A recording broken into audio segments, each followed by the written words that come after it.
Hello everyone, we are here on exhibition Schweißen and Schneiden, and at our booth from Close we have all our machines connected to this IoT connector. It's a little industry PC fit for data security and data buffering.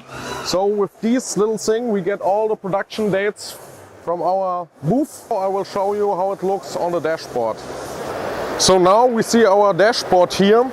It's connected to our show cell, and now we see all the live data the robots are producing and which program that's in, but also we see the production data in analyze and in statistic to see how efficient is the machine, how many parts are okay and how many parts are not okay for all our machines on our booth.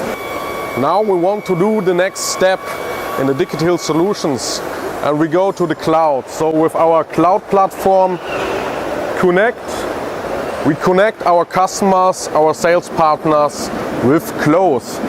So we have the vision to get a digital platform for the best customer experience, efficiency and success in the production with different categories and different applications.